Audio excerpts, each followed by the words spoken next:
ನಮಸ್ತೆ ಸ್ನೇಹಿತರೆ, ಕನ್ನಡ ದೀಪ ಯೂಟ್ಯೂಬ್ ಚಾನಲ್ಗೆ ನಿಮಗೆಲ್ಲರಿಗೂ ಆತ್ಮೀಯವಾದಂಥ ಸ್ವಾಗತವನ್ನು ಕೋರುತ್ತಾ ಇವತ್ತು ನಾವು ನಡುಗನ್ನಡ ಕಾಲಘಟ್ಟದ ಕವಿಗಳ ಬಗ್ಗೆ ಒಂದು ಸ್ವಲ್ಪ ಮಾಹಿತಿಯನ್ನು ತಿಳ್ಕೊಳ್ಳೋಣ. ಕಳೆದ ಸಂಚಿಕೆಯಲ್ಲಿ ನಡುಗನ್ನಡ ಕಾಲಘಟ್ಟದ ಸ್ವರೂಪದ ಬಗ್ಗೆ ಮಾತಾಡಿದ್ದೆ, ಹಾಗೆ ಕೆಲವೊಂದಿಷ್ಟು ಕವಿಗಳ ಪಟ್ಟಿಯನ್ನು ಕೂಡ ಕೊಟ್ಟಿದ್ದೆ. ಇವತ್ತು ಆ ಪಟ್ಟಿಯನ್ನು ಆಧರಿಸಿ ಕೆಲವೊಂದಿಷ್ಟು ಕವಿಗಳ ಬಗ್ಗೆ ಪರಿಚಯವನ್ನು ಮಾಡ್ಕೊಳ್ಳೋಣ.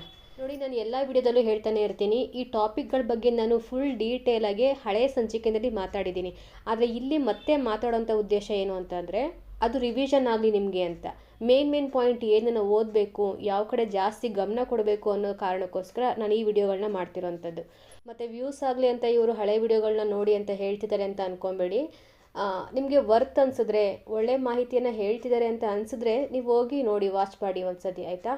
ಆದರೆ ನಾನು ಕ್ಲಿಯರ್ ಕಟ್ಟಾಗಿ ಹೇಳ್ತೀನಿ, ಈ ವಿಡಿಯೋಗಳು ಜಸ್ಟ್ ನೀವು ಓದಿರೋದಕ್ಕೆ ರೀಕಾಲ್ ಆಗುತ್ತೆ ನಾನು ಮಾಡ್ತಿರೋಂಥ ವಿಡಿಯೋಗಳು, ಓಕೆನಾ?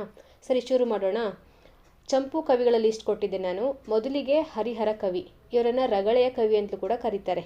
ನಮ್ಮ ಕನ್ನಡ ಸಾಹಿತ್ಯದಲ್ಲಿ ನೂತನ ಯುಗ ಪ್ರವರ್ತಕ ಅಂತ ಪ್ರಸಿದ್ಧಿಯನ್ನು ಪಡ್ಕೊಂಡಿರುವಂಥ ಕವಿಗಳು ನಮ್ಮ ಹರಿಹರ ಕವಿಗಳು. ತಸು ಶ್ಯಾಮರಾಯರು ಒಂದು ಯುಗಕ್ಕೆ ಇವ್ರ ಹೆಸರನ್ನೇ ಕೊಟ್ಬಿಡ್ತಾರೆ ನೋಡಿ, ಹರಿಹರ ಯುಗ ಅಂತ. ಆದರೆ ರಂಶ್ನಿ ಮುಗುಳಿಯವರು ಇದನ್ನ ಬಸವ ಯುಗ ಅಂತ ಕರೀತಾರೆ. ಒಂದು ಯುಗಕ್ಕೆ ಈ ಥರ ಹೆಸರುಗಳು ಬರಬೇಕು ಕವಿಗಳದು ಅಂತಂದರೆ ಇವರು ಇನ್ನೆಷ್ಟು ಸುಂದರವಾಗಿರುವಂತಹ, ಅದ್ಭುತವಾಗಿರುವಂತಹ ಸಾಹಿತ್ಯ ಕೃಷಿಯನ್ನು ಮಾಡಿರಬೇಕು ಅಲ್ವಾ? ಹೌದು, ನಮ್ಮ ಹರಿಹರ ಕವಿನೂ ಕೂಡ ಇದಕ್ಕೆ ಹೊರತಾಗಿಲ್ಲ. ಇವರು ಒಂದು ಸಾಹಿತ್ಯ ಪ್ರಕಾರವನ್ನೇ ನಮಗೆ ಕೊಡುಗೆಯಾಗಿ ಕೊಟ್ಟಿದ್ದಾರೆ, ರಗಳೆ ಸಾಹಿತ್ಯವನ್ನು. ನಮ್ಮ ಹರಿಹರ ಕವಿಯ ಬಗ್ಗೆ ಒಂದು ಸ್ವಲ್ಪ ನೋಡೋದಾದರೆ, ಮಹಾದೇವ ಭಟ್ಟ ಮತ್ತು ಶರ್ವಾಣಿಯ ಮಗ ಹರಿಹರ. ಹಂಪೆ ಇವರ ಜನ್ಮಸ್ಥಳ. ಗುರು ಮಾಯಿದೇವನಲ್ಲಿ ವಿದ್ಯಾಭ್ಯಾಸವನ್ನು ಪಡ್ಕೊಂಡು ಹೊಯ್ಸಳರ 2ನೇ ನರಸಿಂಹ ಬಲ್ಲಾಳನಲ್ಲಿ ರಾಜಾಶ್ರಯವನ್ನು ಕೂಡ ಪಡ್ಕೊಂಡಿದ್ರು. ತದನಂತರದಲ್ಲಿ ಇವರಿಗೆ ಈ ರಾಜಾಶ್ರಯ ಬೇಡ ಅನಿಸುತ್ತೆ. ರಾಜಾಶ್ರಯವನ್ನು ಧಿಕ್ಕರಿಸಿ ವಿರೂಪಾಕ್ಷನ ಸಾನ್ನಿಧ್ಯದಲ್ಲಿ ಶಿವಪೂಜೆ ಮಾಡಿಕೊಂಡು ಅಲ್ಲೇ ತಲ್ಲೀನರಾಗ್ಬಿಡ್ತಾರೆ. ವಿರೂಪಾಕ್ಷನ ಆರಾಧಕರು ನಮ್ಮ ಹರಿಹರ ಕವಿಗಳು. ಈ ರಾಜಾಶ್ರಯದ ಕಿರುಕುಳದ ಬಗ್ಗೆ ಕವಿ ಈ ಥರ ಹೇಳ್ಕೊಂಡಿದ್ದಾರೆ: ಪೋಗೆನೆ ಪೋಪ ಬಾರಲಿಯೋ ಬಾರೆನೆ ಜೀಯ ಮಾಣೆಲವು ಸುಮ್ಮನಿರೆಂದೊಡೆ ಸುಮ್ಮನಿರ್ಪ ಮತ್ತಾಗಳೇ ಝಂಕಿಸುವ ನಡುಗಿ ಬೀಳುವ ಸೇವಿಪ ಕಷ್ಟವೃತ್ತಿಯಂ ನೀಗಿದ ನಿಂದೆ ಅಂತ ಹೇಳ್ತಾರೆ. ಹಾಗೆ ಮುಂದುವರೆದು ಹಂಪೆಯ ವಿರೂಪಾಕ್ಷನ ಹೊಗಳುವುದಲ್ಲದೆ ಅನ್ಯರ ಹೊಗಳೆನೆಂದು ಅವ್ರು ಹೇಳ್ಕೊಂಡಿದ್ದಾರೆ. ನಾನು ಹಂಪೆಯ ವಿರೂಪಾಕ್ಷನನ್ನು ಆರಾಧಕನಾಗಿರುವಂಥ ಶಿವನನ್ನು ಮಾತ್ರ ಹೊಗಳುತ್ತೀನಿ, ಅದನ್ನು ಬಿಟ್ಟು ಪರರನ್ನು ಹೊಗಳೋದಿಲ್ಲ ಅಂತ ಹೇಳ್ಕೊಂಡಿದ್ದಾರೆ ಹರಿಹರ ಕವಿಗಳು. ಇವರನ್ನು ರಗಳೆಯ ಕವಿ, ಶಿವಕವಿ ಅಂತ ಕರೀತಾ ಇದ್ರು. ಅಂದರೆ ಇವ್ರಿಗಿರುವಂಥ ಬಿರುದುಗಳು ರಗಳೆಯ ಕವಿ, ಶಿವಕವಿ ಅಂತ. ಷಡಕ್ಷರ ದೇವ ಈತನನ್ನು ಹರೀಶ್ವರ ಸೇನಾ ಕವಿಹಿಕಂ ಅಂತ ಹೇಳಿದ್ದಾರೆ. ಇನ್ನು ಇವ್ರ ಸಾಹಿತ್ಯದ ಬಗ್ಗೆ ಕುರಿತು ನೋಡೋದಾದರೆ, ಪುಷ್ಪರಗಳೆಯಿಂದ ಇವ್ರ ಸಾಹಿತ್ಯ ಆರಂಭ ಆಗುತ್ತೆ. ಮೊದಲ ಬಾರಿಗೆ ಇವರು ಪುಷ್ಪರಗಳೆಯಿಂದಲೇ ಶುರು ಮಾಡುವಂಥದ್ದು. ಗಿರಿಜಾ ಕಲ್ಯಾಣ, ಮುಡಿಗೆಯ ಅಷ್ಟಕ, ರಗಳೆಗಳು, ಪಂಪಾಶತಕ, ರಕ್ಷಾಶತಕ ಇವರ ಸಾಹಿತ್ಯ ಕೃತಿಗಳು. ಸರಿ, ಕವಿ ಪರಿಚಯ ಏನೋ ಆಯಿತು, ಅವ್ರ ಕೃತಿ ಬಗ್ಗೆನೂ ತಿಳಿತು. ಇವರನ್ನ ನೂತನ ಯುಗದ ಪ್ರವರ್ತಕ ಅಂತ ಕರಿತೀವಲ್ವಾ? ಒಂದು ಹೊಸ ಯುಗಕ್ಕೆ ಇವ್ರ ಹೆಸರನ್ನೇ ಇಟ್ಟಿದ್ದಾರೆ ಅಂತಂದರೆ ಇವರಲ್ಲಿ ಅಂಥ ವಿಶೇಷತೆ ಏನು, ಸಾಹಿತ್ಯದಲ್ಲಿ ಅಂಥ ವಿಶೇಷತೆ ಏನು ತಂದಿದ್ದಾರೆ ಅಂತಂದರೆ, ನಮಗೀಗಾಗಲೇ ಗೊತ್ತಿರೋ ಹಾಗೆ ನಡುಗನ್ನಡ ಕಾಲಘಟ್ಟ ಅನ್ನೋದು ಸ್ವತಂತ್ರ ಯುಗ ಅಲ್ವಾ? ಜನಸಾಮಾನ್ಯರಿಗೆ ಕಬ್ಬಿಣದ ಕಡಲೆ ರೀತಿ ಪರಿಣಮಿಸಿರುವಂತಹ ಸಾಹಿತ್ಯವನ್ನು ತೀರಾ ಸುಲಭವಾಗಿ ಅವ್ರಿಗೆ ಓದೋದಕ್ಕೆ ಅನುವು ಮಾಡಿಕೊಡ್ಬೇಕಾಗಿರುವಂಥದ್ದು ಈ ಒಂದು ಕಾಲಘಟ್ಟದಲ್ಲಿ. ಇಲ್ಲಿ ಹರಿಹರ ಕವಿ ಏನು ಮಾಡ್ತಾರೆ, ಆದಿ ಅಂತ್ಯಪ್ರಾಸಗಳ ಬಳಕೆಯ ಮೂಲಕ ವಸ್ತು ಬೆಟ್ಟಕ್ಕೆ ಸ್ವತಃ ಕಡಿವಾಣವನ್ನು ಹಾಕ್ಕೊಡ್ತಾರೆ. ರಳ ಕುಳ ಕ್ಷಳಗಳನ್ನು ಸಂಪೂರ್ಣವಾಗಿ ವರ್ಜಿಸುವಂತಹ, ತ್ಯಜಿಸುವಂತಹ ಗಂಡದೆಯನ್ನು ತೋರಿಸಿದ್ದಾರೆ. ಇದು ಈ ಕವಿಯ ಒಂದು ಅದ್ಭುತ ಸಾಧನೆಯೇ ಸರಿ ಅಲ್ವಾ? ಯಾಕಂದರೆ ಹಿಂದೆ ಹಳಗನ್ನಡ ಕಾಲಘಟ್ಟದಲ್ಲಿ ಇದೆಲ್ಲನೂ ಇತ್ತು, ಇವಾಗ ಬದಲಾವಣೆ ಆಗಿದೆ. ಸ್ವತಂತ್ರ ಯುಗ ಅಂದರೆ ಏನಾದರೂ ಬದಲಾವಣೆ ಆಗಲೇಬೇಕಲ್ವಾ? ಇವರಿಂದ ಈ ಬದಲಾವಣೆ ಆಗಿದೆ. ಸರಿ ನೋಡಿ, ಇಲ್ಲಿ ನಮ್ಮ ಹರಿಹರ ಕವಿ ಗುರುತಿಸ್ಕೊಂಡಿರುವಂಥದ್ದು ರಗಳೆಗಳಿಂದಲೇ. ಅತಿ ಹೆಚ್ಚಿನ ರಗಳೆಗಳನ್ನು ಬರೆದ್ಬಿಟ್ಟು ರಗಳೆಯ ಕವಿ ಅಂತ ಗುರುತಿಸ್ಕೊಂಡಿದ್ದಾರೆ. ಇವರ ಮೊದಲ ಕಾವ್ಯ ಆಗಿರುವಂತಹ ಗಿರಿಜಾ ಕಲ್ಯಾಣಕ್ಕಿಂತಲೂ ಮೊದಲೇನೆ ರಗಳೆಗಳನ್ನು ಬರೆದಿದ್ದಾರೆ. ಮೊದಲಿಗೆ ರಗಳೆಗಳನ್ನೇ ಬರೆದಿರುವಂಥದ್ದು ಹರಿಹರ ಕವಿಗಳು. ಒಟ್ಟು ಎಷ್ಟು ರಗಳೆಗಳನ್ನು ಬರೆದಿದ್ದಾರೆ? 106, ಸರಿಸುಮಾರು 106 ರಗಳೆಗಳನ್ನು ಬರೆದಿದ್ದಾರೆ ಅಂತ ಹೇಳ್ತಾರೆ. ಈ 106 ರಗಳೆಗಳಲ್ಲಿ ತುಂಬಾ ಮುಖ್ಯವಾಗಿರುವಂಥದ್ದು ಇಳೆಯಾಂಡ ಗುಡಿಮಾರನ ರಗಳೆ, ಕಣ್ಣಪ್ಪ ರಗಳೆ, ಕರಿಕಾಲಮ್ಮೆ ರಗಳೆ, ಚಿರುತೊಣೆಯಾಂಡ ರಗಳೆ, ಕಲಿಪಂಪ ರಗಳೆ, ತಿರುನೀಲಕಂಠ ದೇವ ರಗಳೆ, ನಂಬಿಯಣ್ಣ ರಗಳೆ, ಸಿರಿಯಾಳ ರಗಳೆ, ಕೆಂಬಾವಿ ಭೋಗಯ್ಯ ರಗಳೆ, ಮಹಾದೇವಿಯಕ್ಕ ರಗಳೆ, ಹಂಪೆಯರಸ ರಗಳೆ, ವಿಭೂತಿ ರಗಳೆ, ಕುಂಬಾರ ಗುಂಡಯ್ಯನ ರಗಳೆ, ಆದಯ್ಯ ರಗಳೆ, ಕೇಶಿರಾಜ ಡಣ್ಣಾಯಕ ರಗಳೆ, ಕೋಳೂರು ಕೊಡಗೂಸು ರಗಳೆ, ಪ್ರಭುದೇವರ ರಗಳೆ, ಮಲುಹಣನ ರಗಳೆ, ರೇವಣ ಸಿದ್ದೇಶ್ವರ ರಗಳೆ, ಬಸವರಾಜ ದೇವರ ರಗಳೆ, ಪಿಂಡೋತ್ಪತ್ತಿ ರಗಳೆ, ಇನ್ನೂ ಅನೇಕ ರಗಳೆಗಳು ಬರ್ತವೆ. ನಾನು ಅದರಲ್ಲಿ ಮುಖ್ಯವಾಗಿರುವಂಥದ್ದನ್ನು ಹೇಳ್ತಾ ಇದ್ದೀನಿ. ಒಂದು ಸತಿ ಆ 106 ರಗಳೆಗಳ ಲಿಸ್ಟ್ನ ಒಂದು ಸತಿ ನೀವು ನೋಡ್ಕೊಳ್ಳಿ. ನೋಡಿ, ಇದರಲ್ಲಿ ಹರಿಹರ ಕವಿಯ ವೈಯಕ್ತಿಕ ವಿಚಾರವನ್ನು ಪುಷ್ಪರಗಳೆ ಮತ್ತು ಪಿಂಡೋತ್ಪತ್ತಿ ರಗಳೆಗಳಲ್ಲಿ ಸಾಧ್ಯವಾದಷ್ಟನ್ನು ಹೇಳ್ಕೊಂಡಿದ್ದಾರಂತೆ ಹರಿಹರ ಕವಿ. ಪುಷ್ಪರಗಳೆಯಲ್ಲಿ ಮುಖ್ಯವಾಗಿ ಸೇವಂತಿ, ಸಂಪಿಗೆ, ಜಾಜಿ, ಮಲ್ಲಿಗೆಗಳ ವರ್ಣನೆಯನ್ನು ಮಾಡಿದರೆ, ಪಿಂಡೋತ್ಪತ್ತಿ ರಗಳೆಯಲ್ಲಿ ಇವರಿಗೆ ಮದುವೆಯಾಗಿ ಮಕ್ಕಳು ಕೂಡ ಇದ್ದರು. ಆದರೆ ಯಾವುದೋ ಒಂದು ಕಾರಣಕ್ಕೆ ಇವರು ಸಂಸಾರವನ್ನು ತ್ಯಜಿಸಿದ್ರು ಅಂತ ಈ ಒಂದು ಪಿಂಡೋತ್ಪತ್ತಿ ರಗಳೆಯಲ್ಲಿ ತಿಳಿದು ಬರುತ್ತೆ. ಇನ್ನು ಬಸವದೇವರಾಜರ ರಗಳೆ ಇದೆಯಲ್ವಾ, ಅಲ್ಲಿ ಬಸವಣ್ಣನನ್ನು ಪವಾಡ ಪುರುಷನಂತೆ ಮಾಡಿ ಮೆರೆಸಿದ್ದಾರೆ. ಅಲ್ಲದೆ ಬಸವಣ್ಣನ ಇತಿಹಾಸವನ್ನು ತಿಳಿಯೋದಕ್ಕೆ ಸಹಾಯಕವಾಗುವಂಥ ಒಂದು ರಗಳೆನೇ ಬಸವದೇವರಾಜರ ರಗಳೆ. ಈ ಥರ ಇನ್ನೂ ಅನೇಕ ರಗಳೆ ಸಾಹಿತ್ಯವನ್ನು ಬರೆದಿರೋದ್ರಿಂದ ಇವ್ರಿಗೆ ರಗಳೆಯ ಕವಿ ಅಂತ ಹೆಸರು ಬಂತು. ಹಾಗಿದ್ರೆ ಇವರೇ ರಗಳೆಯನ್ನು ಫಸ್ಟಿಗೆ ಬರೆದಿದ್ದ ಅಂತಂದರೆ ಖಂಡಿತವಾಗಲೂ ಇಲ್ಲ. ರಗಳೆಯನ್ನು ಮೊದಲಿಗೆ ಬಳಸಿದ್ದು ಈ ಒಂದು ರೂಪವನ್ನು ಪಂಪ ಮಹಾಕವಿ, ಆದರೆ ಅರ್ಥಪೂರ್ಣವಾಗಿ ಪ್ರಯೋಗ ಮಾಡಿದ್ದು ಹರಿಹರ ಕವಿ. ಸುಮ್ಮನೆ ಬಳಸೋದು ಬೇರೆ, ಅದರಲ್ಲಿ ಏನೋ ಒಂದು ವಿಶೇಷತೆಯನ್ನು ಗುರುತಿಸಿ ಅದರಲ್ಲೇ ಹೆಚ್ಚಿನ ಸಾಹಿತ್ಯ ಕೃಷಿಯನ್ನು ನಡೆಸೋದು ಬೇರೆ ಅಲ್ವಾ. ಆ ಒಂದು ಕೆಲಸ ಮಾಡಿದ್ದು ಹರಿಹರ ಕವಿ. ಹಾಗಾಗಿ ಹರಿಹರನನ್ನು ರಗಳೆಯ ಕವಿ ಅಂತ ಕರೀತಾರೆ. ಈಗ ನಾವು ರಗಳೆ ಬಗ್ಗೆ ಮಾತಾಡ್ತಿದ್ದೀವಲ್ವಾ, ಇಲ್ಲೇ ರಗಳೆ ಸಾಹಿತ್ಯ ಪ್ರಕಾರದ ಬಗ್ಗೆನೂ ನೋಡೋದಾದರೆ, ಇದೊಂದು ಅಚ್ಚಗನ್ನಡದ ದೇಸಿ ಛಂದೋರೂಪವಾಗಿರುವಂತಹ ಮಾತ್ರಾ ಛಂದಸ್ಸು. ರಗಳೆಯನ್ನು ಪ್ರಥಮ ಬಾರಿಗೆ ಆದಿ ಪುರಾಣದಲ್ಲಿ ಬಳಕೆ ಮಾಡಿದ್ದಾರೆ. ಕರ್ನಾಟಕ ವಿಷಯ ಜಾತಿಗಳಲ್ಲಿ ಇದು ಕೂಡ ಒಂದು. ಈ ರಗಳೆ ಹೆಂಗೆ ಬಂತು? ಪ್ರಾಕೃತದ ಪದ್ಧತಿ, ಪಜ್ಜಟಿಕ, ಛಂದೋಬಂಧ ಇವು ಪಂಪನನ್ನು ಸೆಳೆದಿರಬೇಕು. ಹಾಗಾಗಿ ಅವರು ಪ್ರಥಮ ಬಾರಿಗೆ ರಗಳೆಯನ್ನು ಬಳಕೆ ಮಾಡಿದ್ದಾರೆ. ಇನ್ನು ಈ ಪ್ರಾಕೃತದ ಪಜ್ಜಟಿಕ ನಮ್ಮ ಕನ್ನಡದಲ್ಲಿ ಮಂದಾನಿಲ ರಗಳೆಗೆ ಹೋಲುತ್ತೆ. ನಾಗವರ್ಮ ರಗಳೆ ಮತ್ತು ರಗಟ ಅನ್ನೋ 2 ಪದಗಳನ್ನು ಬಳಕೆ ಮಾಡಿದ್ದಾರೆ. ಜಯಕೀರ್ತಿ ರಗಟ ಈ ಒಂದವನ್ನು ಬಳಕೆ ಮಾಡಿದ್ದಾರೆ. ರಗಟ, ರಗಡ ನಂತರ ರಗಳೆ ಅನ್ನೋ ರೂಪವನ್ನು ಪಡ್ಕೊಂಡಿದೆ. ಏನು ಲಕ್ಷಣ ಒಳಗೊಂಡಿದೆ ಇದು ಅಂದರೆ, ರಗಳೆಗೆ ಇಂತಿಷ್ಟೇ ಸಾಲುಗಳಿರಬೇಕು ಅನ್ನೋ ನಿಯಮ ಏನಿಲ್ಲ. ರಗಳೆ ತಾಳಕ್ಕೆ ಬದ್ಧವಾಗಿ ಸಾಗುವಂಥದ್ದು, ಅಂದರೆ ಲಯ, ತಾಳ, ಗತಿ ಅಂತಾರಲ್ಲ, ಅದಕ್ಕೆ ಬದ್ಧವಾಗಿ ಸಾಗುವಂತಹ ಒಂದು ಹಾಡಿನ ಮಟ್ಟು. ಸುಶ್ರಾವ್ಯವಾಗಿ ಅಂತ್ಯಪ್ರಾಸ ನಿಯಮಿತವಾಗಿ ಹಾಡುವಂಥದ್ದು ಕಾವ್ಯ ಜಾತಿ ಅಂತಲೂ ಕೂಡ ಹೇಳ್ಬೋದು ಇದನ್ನು, ರಗಳೆಯನ್ನು. ಇದರಲ್ಲಿ ಒಟ್ಟು 3 ವಿಧಗಳು ಬರ್ತವೆ. 1 ಉತ್ಸಾಹ ರಗಳೆ, 2 ಮಂದಾನಿಲ ರಗಳೆ, 3 ಲಲಿತ ರಗಳೆ. ಮಾಲ ಇದು ಒಂದು ಸ್ವಲ್ಪ ಹಳೇ ಒಂದು ರಗಳೆ ಸಾಹಿತ್ಯ ಪ್ರಕಾರ. ಆದರೆ ಈ ಹೊಸಗನ್ನಡದಲ್ಲಿ ಪೂತಿನ ಅವರು ಗಣೇಶ ದರ್ಶನ ಅನ್ನೋ ಒಂದು ಕೃತಿಯನ್ನು ಮಂದಾನಿಲ ರಗಳೆಯಲ್ಲಿ ಬರೀತಾರೆ. ಇನ್ನು ಸರಳ ರಗಳೆಯಾಗಿ ಬೇರೆ ಬೇರೆ ರೂಪಗಳನ್ನು ಪಡ್ಕೊಂಡಿರುವಂತಹ ಈ ರಗಳೆ ಕುವೆಂಪುರವರು ಮಹಾ ಛಂದಸ್ಸಿನ ಪ್ರಯೋಗದಲ್ಲಿ ಶ್ರೀರಾಮಾಯಣ ದರ್ಶನಂ ಅನ್ನೋ ಕೃತಿಯನ್ನು ರಚನೆ ಮಾಡಿದ್ದಾರೆ ಸರಳ ರಗಳೆಯಲ್ಲಿ. ಇಂಥ ಅದ್ಭುತವಾಗಿರುವಂತಹ ರಗಳೆ ಸಾಹಿತ್ಯನೇ ಹರಿಹರನನ್ನು ಯುಗ ಪುರುಷನ ಪಟ್ಟಕ್ಕೇರಿಸಿ ಕೂರಿಸುವಂಥದ್ದು. ಇದಿಷ್ಟು ರಗಳೆ ಬಗ್ಗೆ ಆಯಿತು. ಇನ್ನು ಹರಿಹರ ಕವಿ ಗಿರಿಜಾ ಕಲ್ಯಾಣ ಅನ್ನೋ ಚಂಪು ಕೃತಿಯನ್ನು ಕೂಡ ಬರೆದಿದ್ದಾರೆ. ಗಿರಿಜಾ ಕಲ್ಯಾಣದ ಕಥಾವಸ್ತುವನ್ನು ಒಳಗೊಂಡಿರುವಂತಹ ಕೃತಿ ಇದು. ಏನು ಕತೆ ಇದು ಅಂತಂದರೆ ನೋಡಿ, ತಪೋಸ್ಥಿತಿಯಲ್ಲಿ ಕುತ್ಕೊಂಡಿರುವಂತಹ ಶಿವನ ಮೇಲೆ ಮನ್ಮಥ ಪುಷ್ಪ ಬಾಣವನ್ನು ಬಿಡ್ತಾನೆ. ತಪಸ್ಸು ಭಂಗ ಮಾಡಿದ್ದಕ್ಕೆ ಶಿವ 3ನೇ ಕಣ್ಣನ್ನು ಬಿಟ್ಟು ಮನ್ಮಥನನ್ನು ಭಸ್ಮ ಮಾಡಾಕ್ತಾರೆ. ಮನ್ಮಥನ ಅಗಲಿಕೆಯ ವಿರಹದಲ್ಲಿ ಬೆಂದಿರುವಂತಹ ರತಿಯ ಸ್ಥಿತಿಯನ್ನು ನೋಡಿ ಗಿರಿಜೆ ತಪಸ್ಸನ್ನು ಕೈಗೊಳ್ತಾಳೆ. ಅಂತಿಮವಾಗಿ ಶಿವನ ದರ್ಶನದೊಂದಿಗೆ ರತಿ ಮನ್ಮಥನ ಒಂದಾಗುವಂತಹ ಕೃತಿನೇ ಈ ಒಂದು ಗಿರಿಜಾ ಕಲ್ಯಾಣ ಕಥಾವಸ್ತು. ಇನ್ನು ನೆಕ್ಸ್ಟು ಮುಡಿಗೆಯ ಅಷ್ಟಕ ಅಂತ ಇದೆ ಅಲ್ವಾ. ನೋಡಿ, ಇದು ಮೌಕ್ತಿಕ ಕವಿಯ ಚಂದ್ರನಾಥ ಅಷ್ಟಕದ ನಂತರ ಬಂದಿರುವಂತಹ ಕನ್ನಡದ 2ನೇ ಅಷ್ಟಕ ಯಾವುದು ಅಂದರೆ ಮುಡಿಗೆಯ ಅಷ್ಟಕ. ನೆಕ್ಸ್ಟ್ ಪಂಪ ಶತಕ ಮತ್ತು ರಕ್ಷಾ ಶತಕ ಇವೆರಡು ಹರಿಹರನ ಆತ್ಮಕಥನದ ರೀತಿಯಲ್ಲಿ ಕಾಣ್ತವೆ.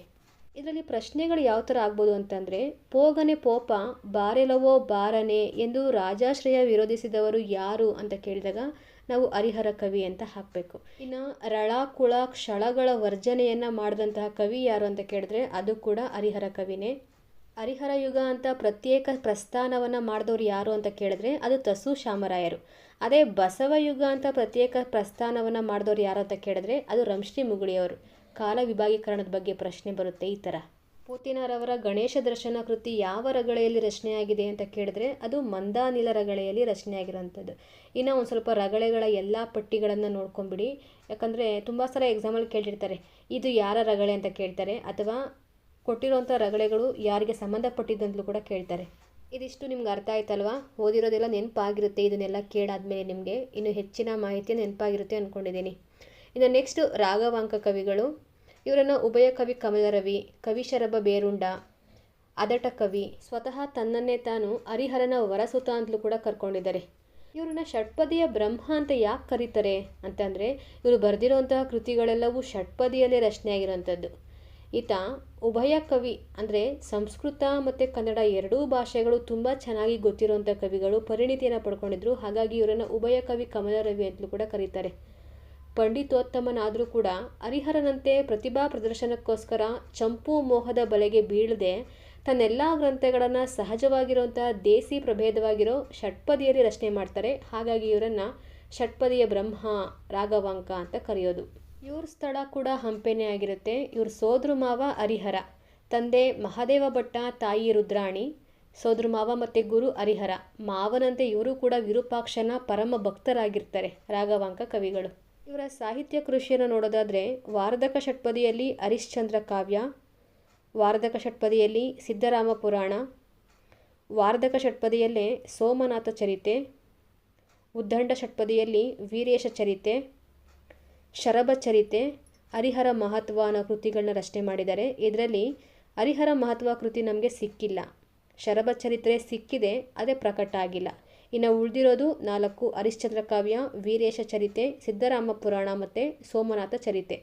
ಈಗ ಇದ್ರ ಬಗ್ಗೆ, ಈ ಕೃತಿಗಳ ಬಗ್ಗೆ ಒಂದು ಸ್ವಲ್ಪ ಡೀಟೇಲಾಗಿ ನೋಡೋದಾದರೆ ನೋಡಿ, ಈ ಹರಿಶ್ಚಂದ್ರ ಕಾವ್ಯ ಏನಿದೆಯಲ್ವಾ, ಇದು ಸತ್ಯಕ್ಕೆ ಹೆಸರಾಗಿರುವಂಥ ಕೃತಿ. ಧರ್ಮ ಪ್ರತಿಪಾದನೆ ಪ್ರಧಾನವಾಗಿದ್ದಂಥ ಕಾಲಘಟ್ಟದಲ್ಲಿ ಸತ್ಯದ ಮೌಲ್ಯದ ಪ್ರತಿಪಾದನೆ ಮಾಡಿದಂಥ ಕೃತಿ ಇದು. ತುಂಬಾ ವಿಶೇಷವಾಗಿರುವಂಥ ಕೃತಿ ಇದು ಆಗಿನ ಕಾಲಘಟ್ಟಕ್ಕೆ. ಹರಿಶ್ಚಂದ್ರ ಕಾವ್ಯ ಇದು ನಾಟಕ ಆಗಿರುತ್ತೆ. ಸಂಸ್ಕೃತದ ಚಂಡಕೌಶಿಕನ ಪ್ರೇರಣೆಯಿಂದ ನಮ್ಮ ರಾಘವಾಂಕ ಹರಿಶ್ಚಂದ್ರ ಕಾವ್ಯ ಅನ್ನೋ ಕೃತಿಯನ್ನು ರಚನೆ ಮಾಡಿರೋವಂಥದ್ದು. ಏನು ಕಥಾವಸ್ತು, ಇದ್ರ ಬಗ್ಗೆ ಹೇಳೋ ಅವಶ್ಯಕತೆಯೇ ಇಲ್ಲ. ಯಾಕಂದರೆ ಈ ಫಿಲಮೇ ಆಗ್ಬಿಟ್ಟಿದೆ ಅಲ್ವಾ, ಹರಿಶ್ಚಂದ್ರ, ಸತ್ಯ ಹರಿಶ್ಚಂದ್ರ ಅಂತ. ಡಾಕ್ಟರ್ ರಾಜ್ಕುಮಾರ್ ಮತ್ತು ಹೀರೋಯಿನ್ ಹೆಸರು ಗೊತ್ತಾಗ್ತಾ ಇಲ್ಲ, ಒಟ್ಟಿನಲ್ಲಿ ರಾಜ್ಕುಮಾರ್ ಸರ್ ಅವ್ರದ್ದು ಫಿಲಮ್ ಇದು. ತುಂಬ ಚೆನ್ನಾಗಿದೆ. ಅದೇ ಥರನೇ ಈ ಕೃತಿ ಕೂಡ ಇರೋವಂಥದ್ದು. ಹರಿಶ್ಚಂದ್ರ ಸತ್ಯಕ್ಕೆ ಎಷ್ಟು ನಿಷ್ಠನಾಗಿ ಇರ್ತಾನೆ, ತನ್ನ ಸಾಮ್ರಾಜ್ಯವನ್ನು, ಹೆಂಡತಿ ಮಕ್ಕಳನ್ನೆಲ್ಲ ಕಳ್ಕೊಂಡ್ರೂ ಕೂಡ ಅವನು ಸುಳ್ಳನ್ನು ಹೇಳೋದಿಲ್ಲ. ಇಂದ್ರನ ಆಸ್ಥಾನದಲ್ಲಿ ವಸಿಷ್ಠ ಮತ್ತು ವಿಶ್ವಾಮಿತ್ರ ಒಡ್ಡಿರುವಂತಹ ಪಂದ್ಯ, ಯಾರು ಸತ್ಯವಂತರು ಅಂತ. ಈ ಒಂದು ಪಂದ್ಯದಲ್ಲಿ ವಸಿಷ್ಠ ಮಹರ್ಷಿ, ಹರಿಶ್ಚಂದ್ರ ಅಂತ ಒಬ್ಬ ಇದ್ದಾನೆ ಭೂಲೋಕದಲ್ಲಿ ಮಹಾರಾಜ, ಅವನು ತುಂಬಾ ಸತ್ಯವಂತ, ನೀನು ಏನೇ ಮಾಡಿದ್ರೂ ಅವನ ಕೈಯಲ್ಲಿ ಸುಳ್ಳು ಆಡಿಸೋದಕ್ಕಾಗೋದಿಲ್ಲ ಅಂತ ಹೇಳ್ತಾನೆ. ಇದನ್ನು ಪಂದ್ಯವಾಗಿ ಸ್ವೀಕರಿಸಿ ಹರಿಶ್ಚಂದ್ರ ಭೂಲೋಕದಲ್ಲಿ ಅವನಿಗೆ ಕೊಡಬಾರ್ದು ಕಷ್ಟ ಎಲ್ಲ ಕೊಟ್ಟರೂ ಕೂಡ ಹರಿಶ್ಚಂದ್ರ ಮಾತ್ರ ಸುಳ್ಳು ಹೇಳೋದಿಲ್ಲ. ಇದೇ ಕಥಾವಸ್ತು. ಕೊನೆಗೆ ಅವ್ರ ಹೆಂಡತಿ ಮಕ್ಕಳು ಸಾಯೋ ಸ್ಥಿತಿಗೆ ಬರ್ತಾರೆ, ಮಗ ಸತ್ತೋಗ್ಬಿಡ್ತಾನೆ, ಅವ್ನಿಗಿನ್ನೇನು ಬೆಂಕಿ ಇಡೋದಕ್ಕೂ ಕೂಡ ಅವಳ ಹತ್ರ ದುಡ್ಡಿರೋದಿಲ್ಲ. ಅಂಥ ಸಮಯದಲ್ಲೂ ಕೂಡ ಹರಿಶ್ಚಂದ್ರ ಹೋಗಲಿ ನೀನು ಆ ಹೆಣವನ್ನು ಸುಟ್ಬಿಡು ಅಂತ ಹೇಳೋದಿಲ್ಲ. ನೀನು ಕೊರಡಲ್ಲಿ ತಾಳಿದೆಯಲ್ವ, ಅದನ್ನು ಮಾರಿ ತಂದು ಹಣವನ್ನು ಕಟ್ಟಿ ನಿನ್ನ ಮುಂದಿನ ಕ್ರಿಯೆಗಳನ್ನು ಮಾಡು ಅಂತ ಹೇಳ್ತಾರೆ. ಕೆಲಸಕ್ಕೆ ನಿಷ್ಠನಾಗಿರ್ತಾರೆ. ಚಂದ್ರಮತಿಯ ಪ್ರಲಾಪ ಅಂತ ನೀವು ಪದ್ಯವನ್ನು ಕೂಡ ಓದಿರ್ತೀರಾ. ಲೋಹಿತಾಶ್ವ ಅವನ ಮಗನ ಹೆಸರು. ತುಂಬ ಸಲ ಎಕ್ಸಾಮಲ್ಲಿ ಈ ಕೃತಿಯಲ್ಲಿ ಬರುವಂತಹ ವಾಕ್ಯಗಳನ್ನು ಕೇಳಿದ್ದಾರೆ. ಪುರದ ಪುಣ್ಯಂ ಪುರುಷ ರೂಪಿಂದೇ ಹೋಗುತ್ತಿದೆ, ಆಮೇಲೆ ಬಿಸುಡದಿರು ಬಿಸುಡದಿರು ಬೇಡ ಬೇಡ ಕಟಕಟ, ಸತ್ಯವೆಂಬುದೇ ಹರ, ಹರನೆಂಬುದೇ ಸತ್ಯ, ಬಿಸಿಲಾಗಿ ಬಿರುಗಾಳಿಯಾಗಿ ಕಲು ನೆಲವಾಗಿ ವಿಷಮಾಗ್ನಿಯಾಗಿ ನಾನಾ ಕ್ರೂರ ಮೃಗವಾಗಿ ಯವನೇವಲೆ ಮಗನೇ ಮಗನೇ ಸಾವೆ ಕಾಯಿತಲೆ ಚೆನ್ನಿಗನೆ ಇರಿದೆಯಲ್ಲ ಎನ್ನನು ಸುಕುಮಾರ. ಇದೆಲ್ಲ ಅದ್ಭುತವಾಗಿರುವಂತಹ ವಾಕ್ಯಗಳು ಈ ಒಂದು ಕೃತಿಯಲ್ಲಿ.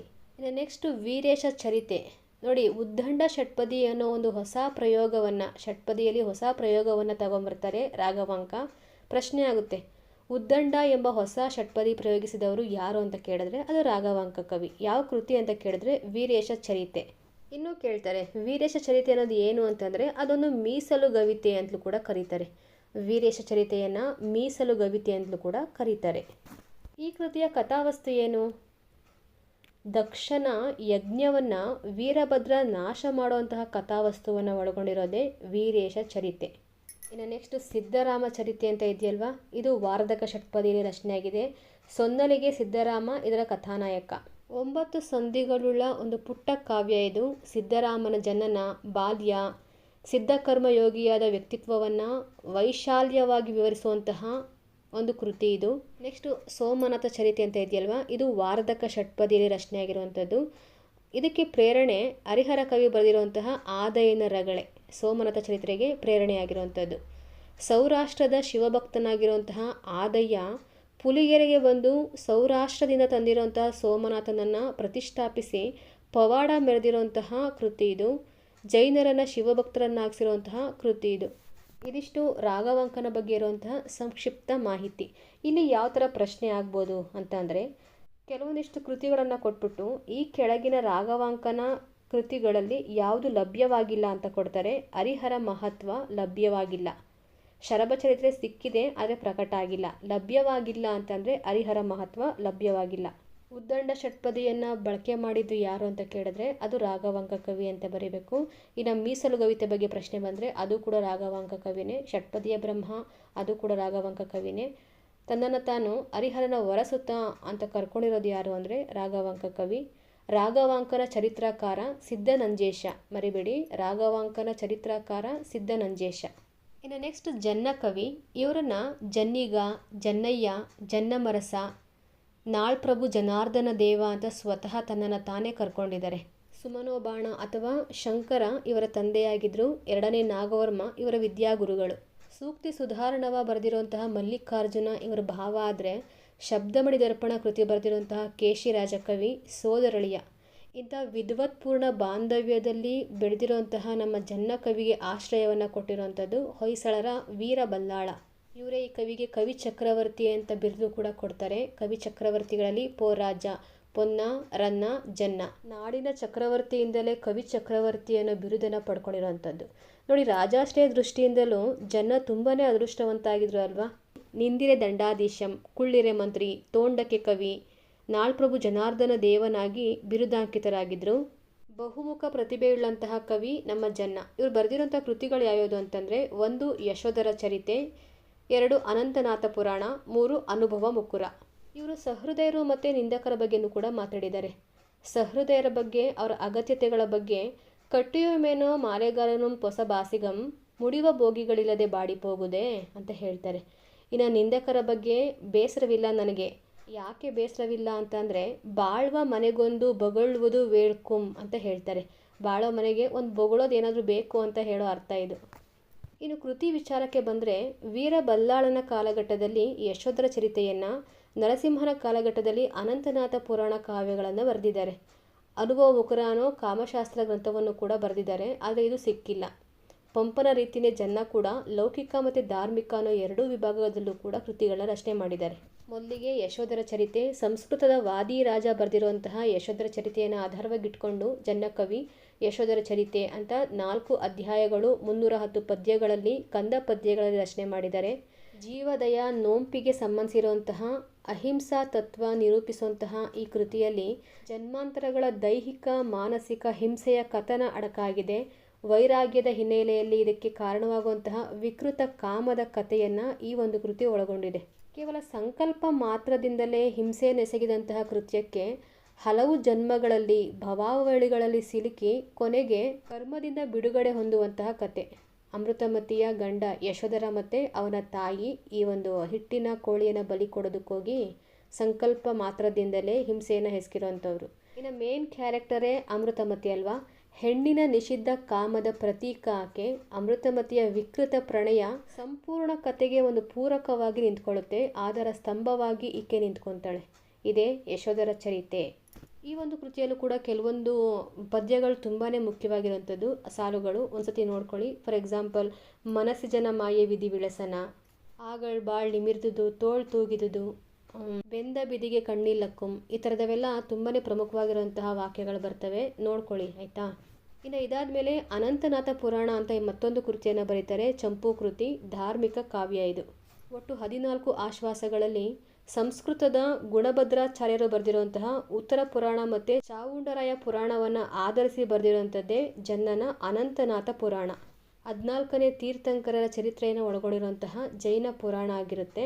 ನೋಡಿ, ಇದನ್ನು ಚಂಡಾಶಾಸನದ ಕಥೆಯಲ್ಲಿ ಅನಂತನಾಥ ಪುರಾಣದ ಮಹಾರಣ್ಯದಲ್ಲಿ ಇದೊಂದು ಚೆಲುವಿನ ಕೊಳ್ಳ ಅಂತ ಹೇಳ್ತಾರೆ ರಂಶ್ರೀ ಮುಗುಳಿಯವರು. ಇದರರ್ಥ ಈ ಚಂಡಾಶಾಸನ ಪಾರ್ಟ್ ಏನು ಬರುತ್ತಲ್ಲ ಅದು ತುಂಬ ಅದ್ಭುತವಾಗಿದೆ ಅಂತ ಹೊಗಳಿರುವಂಥದ್ದು. ಏನು ಸ್ಟೋರಿ ಇದು ಅಂತಂದರೆ, ಪೌದನಪುರದ ರಾಜ ವಸುಶೇಣ ಅಂತ ಹೇಳ್ತಾನೆ. ಅವನ ಹೆಂಡತಿ ತುಂಬ ಸುಂದರವಾಗಿರ್ತಾಳೆ. ಇವನು ಪೌದನಪುರದ ರಾಜ ವಸುಶೇಣನ ಸ್ನೇಹಿತ ಚಂಡಾಶಾಸನ. ಅವನು ಇವನ ಹೆಂಡತಿಯನ್ನು ಮೋಹಿಸಿ ಅಪಹರಿಸ್ಬಿಡ್ತಾನೆ. ಆಕೆ ಹೆಸರು ಸುನಂದೆ ಅಂತ. ಆಕೆಯನ್ನು ಹಲವು ರೀತಿಯಲ್ಲಿ ಮನವೊಲಿಸೋದಕ್ಕೆ ಚಂಡಾಶಾಸನ ಪ್ರಯತ್ನ ಪಡ್ತಾನೆ. ಆದರೆ ಆ ಪ್ರಯತ್ನಗಳೆಲ್ಲ ವಿಫಲ ಆಗ್ತವೆ. ಸುನಂದೆ ಗಂಡನೇ ದೇವರು ಅಂತ ಆ ಥರ ಇದ್ದವಳು. ಏನು ಮಾಡ್ತಾನೆ ಇವಾಗ ಚಂಡಾಶಾಸನ, ಅವ್ನು ಸತ್ತೋಗ್ಬಿಟ್ರೆ ಇವಳು ನನ್ನವಳು ಆಗ್ಬೋದೇನೋ ಅಂತ ಯೋಚನೆ ಮಾಡಿ ಒಂದು ಮಾಯಾ ಶಿರವನ್ನು ಮಾಡಿಸಿ ಯುದ್ಧದಲ್ಲಿ ವಸುಶೇಣ ಸತ್ತೋಗ್ಬಿಟ್ಟಿದ್ದಾನೆ ಅಂತ ಹೇಳ್ಬಿಟ್ಟು ಸುನಂದೆಗೆ ತಂದು ತೋರಿಸ್ತಾನೆ. ಪಾಪ ಇವಳು ಯಾವತ್ತಾದರೂ ಒಂದಿನ ನನ್ನ ಗಂಡ ಬಂದು ಕರ್ಕೊಂಡು ಹೋಗ್ತಾನೆ ಅಂತ ತುಂಬಾ ಆಸೆಯಿಂದ ಇದ್ಲಲ್ವ. ಈಗ ಗಂಡ ಸತ್ತೋಗ್ಬಿಟ್ಟಿದ್ದಾನೆ, ಅವನ ತಲೆಯನ್ನು ತಂದು ಈ ಚಂಡಾಶಾಸನ ತೋರಿಸ್ತಾ ಇದ್ದಾನೆ. ಏನು ಮಾಡ್ತಾಳೆ, ಅಗ್ನಿಗೆ ಆಹುತಿ ಆಗಿಬಿಡ್ತಾಳೆ. ನೋಡಿ ಅದನ್ನು ಜನ್ನಕವಿ ಎಷ್ಟು ಚೆನ್ನಾಗಿ ಹೇಳಿದ್ದಾರೆ ಅಂತಂದರೆ, ವಸುಶೇಣನ್ ರೂಪನೇ ಕೈ ಬಿಟ್ಟಿದ ಹಸುವಿಂಗೆ ಒಡೆಯಂ ಚಿತಾಗ್ನಿಗೆ ಒಡೆಯಂ ಅಂತ ಹೇಳ್ತಾನೆ. ಅಂದರೆ ಸುನಂದೆ ಆ ಒಂದು ಮಾಯಾಶಿರವನ್ನು, ವಸುಶೇಣನ ಮಾಯಾಶಿರವನ್ನು ನೋಡಿದ ತಕ್ಷಣವೇ ನಾನು ಕೂಡ ನಿನ್ನ ಜೊತೆಗೆ ಬರ್ತೀನಿ ಅಂತ ಅಗ್ನಿಗೆ ಆಹುತಿ ಆಗ್ತಾಳೆ, ತನ್ನ ಪ್ರಾಣವನ್ನು ತ್ಯಜಿಸ್ತಾಳೆ. ಇದರಿಂದ ಯಾರಿಗೆ ಲಾಸ್ ಆಯಿತು, ಚಂಡಾಶಾಸನ್ಗಲ್ವಾ. ನೋಡಿ ಅವನಿಗೆ ಸುನಂದೆ ಮೇಲೆ ನಿಜವಾಗ್ಲೂ ರಿಯಲ್ ಫೀಲಿಂಗ್ಸ್ ಇತ್ತು, ಆದರೆ ಅವಳು ಇನ್ನೊಬ್ಬರು ಹೆಂಡತಿ ಅಲ್ವಾ, ಹಾಗಾಗಿ ಇವನು ಆ ಥರ ಎಲ್ಲ ಮಾಡಬಾರ್ದಾಗಿತ್ತು. ಈ ಪರಿಣಾಮವನ್ನು ಅವನು ನಿರೀಕ್ಷಣೆ ಮಾಡಿರಲಿಲ್ಲ ಚಂಡಾಶಾಸನ. ಏನು ಮಾಡ್ತಾನೆ, ತಾನು ಅವಳ ದೇಹದೊಂದಿಗೆ ಸಹಗಮನವನ್ನು ಮಾಡಿಬಿಡ್ತಾನೆ. ಇವನು ಕೂಡ ಸುನಂದೆ ಮೇಲೆ ಸಾಕಷ್ಟು ಪ್ರೀತಿಯನ್ನು ಇಟ್ಕೊಂಡಿದ್ದ. ಅವಳನ್ನ ಹೇಗಾದರೂ ಮಾಡಿ ಪಡ್ಕೊಳ್ಬೇಕು ಅಂತ ತುಂಬ ಕಾತರದಿಂದ ಏನೋ ಮಾಡೋಕ್ಕೋದ, ಅದು ಇನ್ನೇನೋ ಆಗಿ ಸುನಂದೆ ಸತ್ತೋಗ್ಬಿಟ್ಲು ಅಲ್ವಾ. ಇವಾಗ ಚಂಡಾಶಾಸನ ಮತ್ತು ಸುನಂದೆ ಇಬ್ಬರು ಸತ್ತೋಗ್ಬಿಟ್ರು. ಈ ವಿಷಯ ರಿಯಲ್ ಗಂಡ ವಸುಶೇಣ ಇದ್ನಲ್ವ ಅವನಿಗೆ ಗೊತ್ತಾಗುತ್ತೆ. ಇದನ್ನು ನೋಡಿ ಪ್ರಪಂಚಕ್ಕೆ ಹೇಸಿ ಅವನು ವೈರಾಗ್ಯ ಪರನಾಗ್ಬಿಡ್ತಾನೆ. ಸೊ ಈ ಒಂದು ಪಾರ್ಟ್ನೇ ರಂಶ್ರೀ ಮುಗುಳಿಯವರು ಚೆಲುವಿನ ಕೊಳ್ಳ ಅಂತ ಹೇಳಿರೋವಂಥದ್ದು. ಅಂದರೆ ಇಲ್ಲಿ ಚಂಡಾಶಾಸನನ ಪ್ರೇಮ ಕಳಂಕಪೂರಿತವಾಗಿರೋಂಥದ್ದಲ್ಲ. ಸುನಂದೆಯನ್ನು ಕರ್ಕೊಂಬಂದು ಇರಿಸ್ಕೊತಾನೆ, ಆದರೆ ಆಕೆಗೆ ಯಾವುದೇ ರೀತಿಯಾದಂಥ ತೊಂದರೆಗಳನ್ನು ಕೊಟ್ಟಿರೋದಿಲ್ಲ. ನಿಷ್ಕಲ್ಮಶವಾಗಿರುವಂಥ ಪ್ರೀತಿಯ ಒಂದು ಕೊನೆಗೆ ಅವಳ ಜೊತೆಗೆ ಅವನು ಕೂಡ ಅಗ್ನಿಗೆ ಆಹುತಿ ಆಗ್ತಾನಲ್ವ, ಅದರಲ್ಲೇ ಗೊತ್ತಾಗುತ್ತೆ ಅವಳೊಂದಿಗೆ ಸಾಯೋವರೆಗೂ ಕೂಡ ಅವನು ಮುಂದೆ ಹೋಗ್ತಾನಲ್ವ, ಇದು ನಿಜವಾಗಿರುವಂಥ ಪ್ರೀತಿ. ಆದರೆ ಆ ಒಂದು ತಪ್ಪಾಗಿದೆ.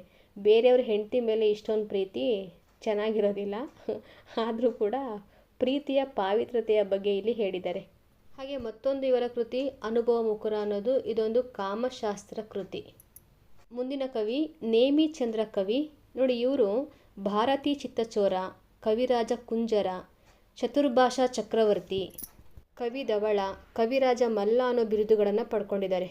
ಮಧುರ ಕವಿ ಇವರನ್ನು ಕರ್ನಾಟಕ ಕೃತಿಗೆ ನೇಮಿ ಜನರಿರುವರು ಸೀಮಾ ಪುರುಷ ಅಂತ ಗೌರವಿಸಿದ್ದಾರೆ. ಮಧುರ ಕವಿ ಇವರು ಹರಿಹರ ಕವಿ ರಾಘವಾಂಕ ರುದ್ರಭಟರ ಸಮಕಾಲೀನರಾಗಿದ್ದಾರೆ. ಇವರು ಬರೆದಿರುವಂಥ ಕೃತಿಗಳು ಯಾವ್ಯಾವುದು ಅಂತಂದರೆ 2 ಚಂಪು ಕೃತಿಗಳಾಗಿರುತ್ತೆ. ಫಸ್ಟ್ ಲೀಲಾವತಿ ಪ್ರಬಂಧ ಬರೆದಿರುವಂಥದ್ದು ಲೌಕಿಕ ಕಾವ್ಯ, 2ನೇದು ನೇಮಿನಾಥ ಪುರಾಣ, ಇದೊಂದು ಧಾರ್ಮಿಕ ಕಾವ್ಯ. ಲೀಲಾವತಿ ಪ್ರಬಂಧ ಈ ಕೃತಿಯ ಬಗ್ಗೆ ನೋಡೋದಾದರೆ ನೇಮಿನಾಥನ ಪ್ರಥಮ ಕೃತಿ ಅನ್ನೋ ಹೆಗ್ಗಳಿಕೆಗೆ ಇದು ಪಾತ್ರ ಆಗಿದೆ. ಇದೊಂದು ಸಂಪೂರ್ಣವಾಗಿರುವಂಥ ಶೃಂಗಾರ ಕಾವ್ಯ. ಕನ್ನಡದಲ್ಲಿ ಸಿಕ್ಕಿರುವಂಥ ಮೊದಲ ಶೃಂಗಾರ ಕಾವ್ಯ ಯಾವುದು ಅಂತಂದರೆ ಅದು ಲೀಲಾವತಿ ಪ್ರಬಂಧ. ಇದೇನು ಕಥಾವಸ್ತುವನ್ನು ಒಳಗೊಂಡಿದೆ ಅಂತಂದರೆ ನೋಡಿ, ಬನವಾಸಿಯ ರಾಜಕುಮಾರ ಕಂದರ್ಪ ದೇವ ಅನ್ನೋನು ತನ್ನ ಕನಸಲ್ಲಿ ಲೀಲಾವತಿಯನ್ನು ನೋಡ್ತಾನೆ. ಅಲ್ಲಿ ನೋಡಿರೋಂಥ ಲೀಲಾವತಿಯನ್ನೇ ಹುಡುಕೊಂಡು ಮಂತ್ರಿ ಜೊತೆಗೆ ಹೊರಡ್ತಾನೆ, ಅವಳನ್ನು ಹುಡ್ಕೊಂಡು ಮದುವೆ ಮಾಡ್ಕೊಳ್ಳೋಣ ಅಂತ. ಆತ ರಾಜಕುಮಾರಿ ಕಂದರ್ಪ ದೇವನನ್ನು ಕನಸಲ್ಲಿ ಅವಳು ಕೂಡ ನೋಡ್ತಾಳೆ. ಹುಡ್ಕೋದಕ್ಕೆ ದೂತರನ್ನು ಅವಳು ಕೂಡ ಕಳಿಸ್ತಾಳೆ. ಆನಂತರ ಇಬ್ಬರಲ್ಲಿ ಒಂದಾಗಿ ಮತ್ತೆ ಬೇರೆ ಬೇರೆಯಾಗಿ ಮತ್ತೆ ಒಂದಾಗಿ ಈ ರೀತಿ ಶೃಂಗಾರ ಕಾವ್ಯವಾಗಿ ಇದು ಮಾರ್ಪಾಡಾಗುತ್ತೆ. ಈ ಕೃತಿಯಲ್ಲಿ ಸ್ತ್ರೀ ರೂಪವೇ ರೂಪಂ ಶೃಂಗಾರಮೇ ರಸಂ ಅಂತ ಕವಿ ಹೇಳ್ಕೊಂಡಿದ್ದಾರೆ. ಇವಾಗ ಒಂದು ಸ್ಟೋರಿ ಹೇಳಿದೆ ಅಲ್ವಾ, ಕಥಾವಸ್ತು ಹೇಳಿದೆ ಅಲ್ವಾ. ನೋಡಿ ಈ ಕತೆಗೆ ವಸುಬಂಧುವಿನ ವಾಸವದತ್ತೆ ಕೃತಿಯ ಪ್ರಭಾವ ತುಂಬ ಹೆಚ್ಚಾಗಿದೆ ಅಂತ ಹೇಳ್ತಾರೆ. ಹಾಗೆ ಬಾಣಾಸುರ ವ್ಯಾಖ್ಯಾನ ಕಾದಂಬರಿ ವಿಕ್ರಮೋರ್ವಶಿಗಳ ಪರಿಣಾಮವೂ ಕೂಡ ಇದರಲ್ಲಿ ಇದೆ ಅಂತ ಹೇಳ್ತಾರೆ. ನೋಡಿ ಹಾಗಂದ್ ಮಾತ್ರಕ್ಕೆ ಇದು ಅನುವಾದ ಕೃತಿ ಅಲ್ಲ, ಇದೊಂದು ಸ್ವತಂತ್ರ ಕೃತಿ ಲೀಲಾವತಿ ಪ್ರಬಂಧ ಅನ್ನೋದು. ಇದು ನೆಕ್ಸ್ಟ್ ನೇಮಿನಾಥ ಪುರಾಣ ಅಂತ ಬರೆದಿದ್ದಾರೆ. ಇದು ಧಾರ್ಮಿಕ ಕಾವ್ಯ ಚಂಪು ಕೃತಿ. ನೇಮಿಚಂದ್ರನ 2ನೇ ಚಂಪು ಕೃತಿ ಇದಾಗಿರುತ್ತೆ. 22ನೇ ತೀರ್ಥಂಕರಾಗಿರುವಂಥ ನೇಮಿನಾಥನ ಚರಿತ್ರೆಯನ್ನು ಒಳಗೊಂಡಿರುವಂಥ ಕೃತಿ ಇದು. ಇದು ಅರ್ಧಕ್ಕೆ ನಿಂತಿರುವಂತಹ ಕಥೆಯಾಗಿರೋದ್ರಿಂದ ಅರ್ಧ ನೇಮೀಶ್ವರ ಚರಿತೆ ಅಂತಲೂ ಕೂಡ ಕರೀತಾರೆ ಇದನ್ನು. ನೇಮಿನಾಥ ಪುರಾಣ ಅಥವಾ ಅರ್ಧ ನೇಮಿ ಪುರಾಣ, ಅರ್ಧ ನೇಮೀಶ್ವರ ಪುರಾಣ ಅಂತಲೂ ಕೂಡ ಇದನ್ನು ಕರೀತಾರೆ. ಯಾಕಂದರೆ ನೋಡಿ ಆಗಲೇ ಹೇಳಿದೆ 22ನೇ ತೀರ್ಥಂಕರ ನೇಮಿನಾಥನ ಚರಿತ್ರೆಯನ್ನು ಒಳಗೊಂಡಿದೆ. ಅದರ ಜೊತೆಗೆ ವಸುದೇವಾಚ್ಯುತ ಕಂದರ್ಪ ಕಥೆಗಳೇನಿತ್ತು ಮಿಂ ರಚಿಸುವೆಂ ಅಂತ ಹೇಳಿ ಕಂಸವಧೆಯವರೆಗೂ ನಿಲ್ಲಿಸಿದ್ದಾರೆ, ಅದ್ರ ಮುಂದಕ್ಕೆ ಬರೆದಿಲ್ಲ. ಸೊ ಹಾಗಾಗಿ ಅರ್ಧಕ್ಕೆ ನಿಂತಿರುವಂಥ ಕತೆ, ಬರೀ ಅರ್ಧ ಬರೆದಿರುವಂಥ ಕಥೆ ಆಗಿರೋದ್ರಿಂದ ಇದನ್ನು ಅರ್ಧನೇಮಿ ಪುರಾಣ ಅಂತಲೂ ಕೂಡ ಕರೀತಾರೆ. ಶ್ರೀ ಕೃಷ್ಣ ಕಥಾ ಪ್ರಸಂಗದಲ್ಲಿ ಈ ಕಾವ್ಯ ನಿಜವಾಗಿಯೂ ಕರ್ಣ ರಸಾಯನವೇ ಆಗಿರೋಂತೆ ನಮಗೆ ಕಾಣಿಸ್ತದೆ ಓದಬೇಕಾದ್ರೆ. ಇದಿಷ್ಟು ನೇಮಿಚಂದ್ರನ ಬಗ್ಗೆ ಇರುವಂತಹ ಒಂದು ಸಂಕ್ಷಿಪ್ತ ಪರಿಚಯ. ಇಲ್ಲಿವರೆಗೂ ನಾವು ಬಸವಯುಗದಲ್ಲಿ ಅಥವಾ ಹರಿಹರ ಯುಗದಲ್ಲಿ ಕಾಣಿಸ್ಕೊಂಡಿರುವಂತಹ ಪ್ರಮುಖವಾಗಿರುವಂತಹ ಕವಿಗಳನ್ನು ತಿಳ್ಕೊಂಡಿದ್ದೀವಿ. ಹರಿಹರ, ರಾಘವಾಂಕ, ಜನ್ನ, ನೇಮಿಚಂದ್ರರ ಬಗ್ಗೆ ಡೀಟೇಲ್ ಆಗಿ ತಿಳ್ಕೊಂಡಿದ್ದೀವಿ. ಇನ್ನು ನೆಕ್ಸ್ಟ್ ವಿಡಿಯೋದಲ್ಲಿ ಇತರೆ ಕವಿಗಳು, ಮುಖ್ಯವಾಗಿ ಇವ್ರ ಬಗ್ಗೆನೇ ಡೀಟೇಲಾಗಿ ತಿಳ್ಕೊಬೇಕಾಗಿರೋವಂಥದ್ದು. ಇನ್ನು ಮಿಕ್ಕಿರುವಂಥ ಕವಿಗಳನ್ನು ಕೃತಿ ಮತ್ತು ಆ ಕೃತಿಯ ವಿಷಯಾಂಶ ಏನು, ಯಾವ ಪ್ರಕಾರದ್ದು ಅಂತ ತಿಳ್ಕೊಂಡ್ರೆ ಸಾಕಾಗುತ್ತೆ. ಓಕೆನಾ? ಇಲ್ಲಿವರೆಗೂ ಹೇಳಿರೋಂಥ ಮಾಹಿತಿ ನಿಮ್ಗೆ ಇಷ್ಟ ಆಗಿದ್ರೆ, ಅರ್ಥ ಆಗಿದ್ರೆ ದಯವಿಟ್ಟು ಲೈಕ್ ಮಾಡಿ, ಶೇರ್ ಮಾಡಿ, ಹಾಗೆ ಸಬ್ಸ್ಕ್ರೈಬ್ ಮಾಡ್ಕೊಳ್ಳಿ. ನಿಮ್ಮ ಅನಿಸಿಕೆ ಅಭಿಪ್ರಾಯಗಳನ್ನು ಕಮೆಂಟ್ ಬಾಕ್ಸಲ್ಲಿ ಹೇಳಿ. Thank you.